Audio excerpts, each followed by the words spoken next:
Здравствуйте, дамы и господа! Приветствую всех адекватных россиян. Ассаламу алейкум, уважаемые кавказцы. Кавказцы — это грузины, азербайджанцы, карачаевцы, балкарцы, черкессы, кабардинцы, дагестанцы, чеченцы и ингуши. Автохтонные народы нашего Кавказа. Народы, которые имеют свою историю и территорию на Кавказе. Ассаламу алейкум, братья ингуши, братья чеченцы, вайнахи. Я вас всех приветствую. Ложь во спасение или в самоопределение, я думаю, сегодня не лучший способ выбран некоторыми фальсификаторами истории из Осетии. Сегодня в интернет-пространстве мы наблюдаем такую тенденцию, на мой взгляд, очень опасную, как фальсификаторы истории из Осетии занимаются фальсификацией трудов видных историков, исследователей, путешественников, писателей, в том числе и Пушкина, Лермонтова и многих других, фальсифицируя их труды и преподнося их осетинскому сегменту в интернете как достоверную информацию. Не знаю, на что рассчитывают эти люди. Видимо, они забыли, что есть такое, как историческая ответственность. Либо эти люди живут в параллельной реальности, не знаю, что с ними происходит. На мой взгляд, это очень опасные действия. Но я хотел бы поговорить не об этом. Столь же известно распространенный фейк является такой, как красные ингуши, мол, якобы вырезали огромное количество казаков, выгнали их с их земель, и вот что-то вот вроде этого. Давайте я вам зачту коротенькую выдержку осетинского кавказоведа, который писал так. Выдержка из книги осетинского кавказоведа Х.М. Магуева «Ингушетия». Острый казачий клин, ловко вбитый в самое сердце Ингушетии, отдал лучшие посевные и пастбищные места их казакам.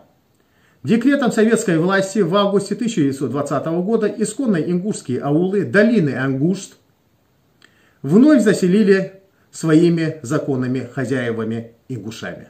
Х.М. Магуев, Ингушетия, очерки издательства «Федерация». 1931 год, страница 123. Это довольно распространенный фейк в интернет-пространстве, как красные ингуши, мол, якобы выгнали со своих исконных, мол, якобы земель казаков, вырезали их. Вот это все является тем, что я уже назвал, фальсификацией истории, подмена фактов, и это очень неправильно. Ну и чтобы вообще не было скучно, давайте я вам зачту один текст, он касается именно этой темы. Выселение казаков, красные ингуши, фейк, который распространяется сегодня в интернете. Осетины ели землю, клянясь вечной дружбе ингушам. Из воспоминания М. Саутиева, командующего вооруженными силами Ингушетии. В августе 1918 года ингушское красное соединение под моим командованием решило выбить белоказаков из селения Акиюрт, ныне Сунжа. Среди белоказаков в селе оказалось несколько сотен осетин разных возрастов, бежавшие от погромов во Владикавказе. Перед штурмом ко мне обратился Черменбаев, руководитель партии кирменистов, и попросил вызволить оттуда осетин. Белоказаки оказались вынуждены отпустить из села осетин.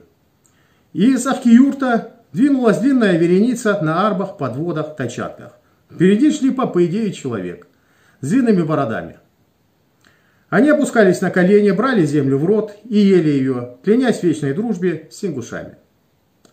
Они заверяли, что завещали своим внукам и правнукам, то есть вам, вечно хранить дружбу с ингушами. О взятии казачьих станиц и выселении казаков с исконно-ингушских земель он вспоминал так. 3 дня сунжская столица Ахкиюрта сдавала оружие. Даже в 1923 году мы находили в колодцах патроны, упакованные в цинковые ящики, пулеметы, закрытые на кладбище. Взятием станицы Августовское восстание было ликвидировано. Станицы были разоружены, а Народный совет предложили в течение определенного срока выселить Моздовский район. Казаки, сдавая оружие, проклинали всех, ругались и плакали. На что один из старых казаков сказал им: Вы плачете, а я смеюсь. Я был самым богатым человеком в станице. У меня было столько-то ульев, пчел, столько-то скота, а теперь я заплатил свой долг. Я помню, как когда мы выселяли ингушей, мы не давали им допечь хлеб, выбрасывали их детей с люлек. Эти слова произвели моральное воздействие на казаков, слезы прекратились, а злоба ушла. В феврале 1919 года мы, то есть ингуши, имеем уже дело с Деникиным, который прошел Кубань, Дон, Терек, не встречая сопротивления. Он дошел до наших аулов. Кескем, до Лакова, Кантышева. Кстати, Кескем — это Хурикаво, село, которое находится под юрисдикцией Осетии на сегодняшний день. Это ингушское село.